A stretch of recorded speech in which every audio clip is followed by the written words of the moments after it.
Bonjour, je suis Grégory, candidat pour les élections municipales de Nancy pour la liste Rassemblement pour Nancy du Rassemblement national. Je vais me présenter en quelques minutes pour ceux qui ne me connaîtraient pas. Je suis nancéen depuis 40 ans. Je travaille à Nancy, je conseille des entreprises, je suis marié, je suis père d'une fille de 15 ans et j'adore la ville de Nancy dans laquelle j'ai fait mes études et dans laquelle je vis aujourd'hui quotidiennement comme chacun des Nancéens. C'est dans ce constat du quotidien de la ville de Nancy que j'ai décidé, avec mes colistiers du Rassemblement national, de déposer une liste qui s'appelle Rassemblement pour Nancy. Notre projet pour la ville de Nancy, il est avant tout d'aider les Nancéens à mieux vivre dans leur quotidien.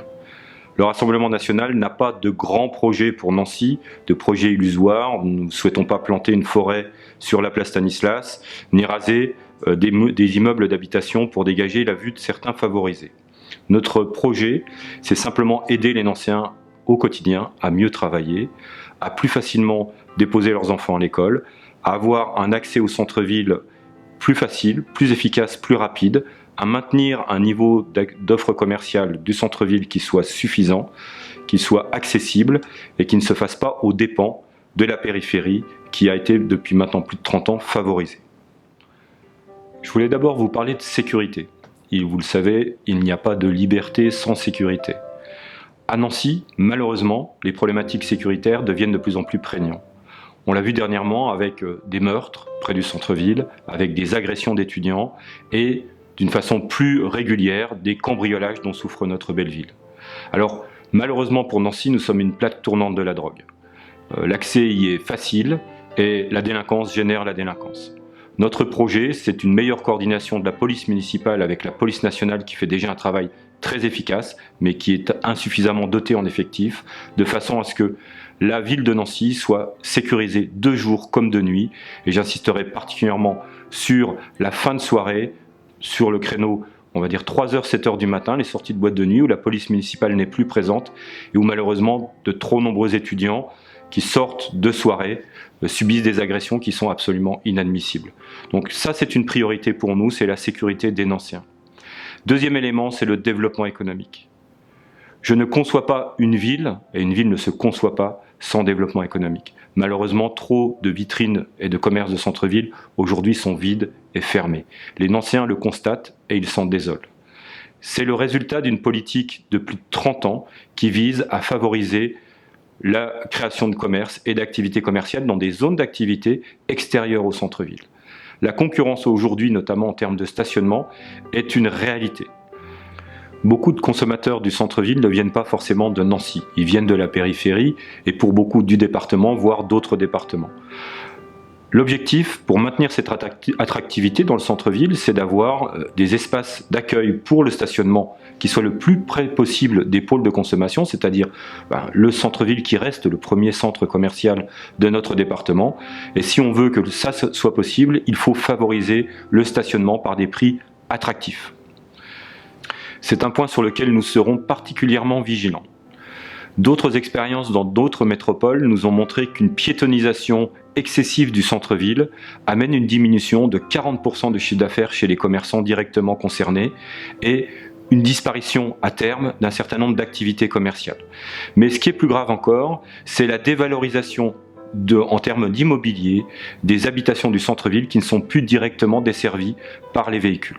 Donc, je pense que les Nancéens, avant de faire un choix, doivent raisonnablement prendre en compte quelle ville ils souhaitent avoir dans 5, dans 10 ans, de façon à ne pas avoir une ville-musée uniquement destinée à des touristes qui ne viendraient qu'une après-midi visiter un centre-ville historique déserté, ou simplement une ville où il fait bon vivre, où il fait bon habiter. Je voudrais maintenant parler du transport, nous l'avons déjà évoqué avec le stationnement, je voudrais plus particulièrement parler du tram. Vous savez que ce projet a déjà fait débat de nombreuses années, nous sommes aujourd'hui les héritiers d'un projet qui avait été construit à l'époque par M. Rossineau, qui nous avait été vendu comme un projet performant et qui devait placer Nancy, on va dire, dans le trio de tête des villes performantes en termes de transport urbain. Il n'en a rien été et malheureusement, le quotidien nous a montré que le tram n'était ni à la hauteur de son innovation technologique supposée par de nombreux incidents et puis également en sous-capacité par rapport à la nécessité de transporter les Nancéens sur les axes de la ligne 1. Donc ce tram va et doit disparaître, il sera remplacé par un autre tram. Ce projet est conséquent, plus de 400 millions d'euros estimés. On sera certainement sur, au final, un budget plus important, notamment avec la ligne Bras-Bois. Ça va gréver l'activité budgétaire de notre ville et de notre métropole pendant de nombreuses années et dissuader de tout autre projet intéressant. Certes, c'est nécessaire et nous soutenons bien évidemment la rénovation d'un projet de transport en commun dans le centre-ville de Nancy. Maintenant, nous serons très attentifs à la fois au coût, je parlais tout à l'heure du centre-ville pour les commerçants, 2 ans de travaux dans la rue Saint-Jean. Je ne pense pas que tous les commerces survivront malheureusement à cette période, cette nouvelle période de perturbation qui leur sera imposée. Enfin, je voudrais vous parler évidemment de l'identité de Nancy. L'identité de Nancy, c'est une capacité culturelle à rayonner dans le monde entier. En témoignent les nombreux touristes qui viennent visiter le centre de notre ville, mais également, et il faut saluer, la rénovation de la Villa Majorelle qui vient d'être réouverte. Comment Nancy a-t-elle pu éclairer le reste du monde par sa création artistique, par sa création architecturale, mais également technique et scientifique, et aujourd'hui être la ville oubliée, la belle endormie? Aujourd'hui, la métropole de plus de 100 000 habitants que les Français ont le plus de mal à situer sur une carte, c'est Nancy. Pourquoi? Parce qu'ils n'y passent pas. Les visiteurs de Nancy sont des touristes qui y restent malheureusement fort peu, mais également des étudiants qui sont satisfaits d'y faire leurs études, mais malheureusement n'ont aucune perspective d'avenir et d'emploi sur place. Alors ils viennent à Nancy, passent de bons moments, ils font leurs études, puis s'envolent vers d'autres horizons. C'est fort regrettable, nous devons leur offrir un avenir à Nancy pour le développement de notre ville. L'attractivité n'est pas un vain mot, l'innovation a été souvent associée à la ville de Nancy, elle doit le redevenir. Je voudrais enfin parler petite enfance. Nous venons de parler de l'attractivité pour les professionnels, pour les cadres de la ville de Nancy. Nous devons être en capacité de leur donner un cadre de vie agréable. Et pour des jeunes parents, quoi de mieux que d'avoir une garderie, une école, à proximité avec des services municipaux performants et adaptés à des horaires de travail parfois, on va dire, peu conventionnels. 900 places en crèche, c'est satisfaisant mais pas suffisant. Aujourd'hui, dans la majorité des familles, les parents travaillent. Nous sommes confrontés également à des parents célibataires qui sont, c'est un fait de société de plus en plus nombreux, nous nous devons de les accompagner, de leur proposer des solutions.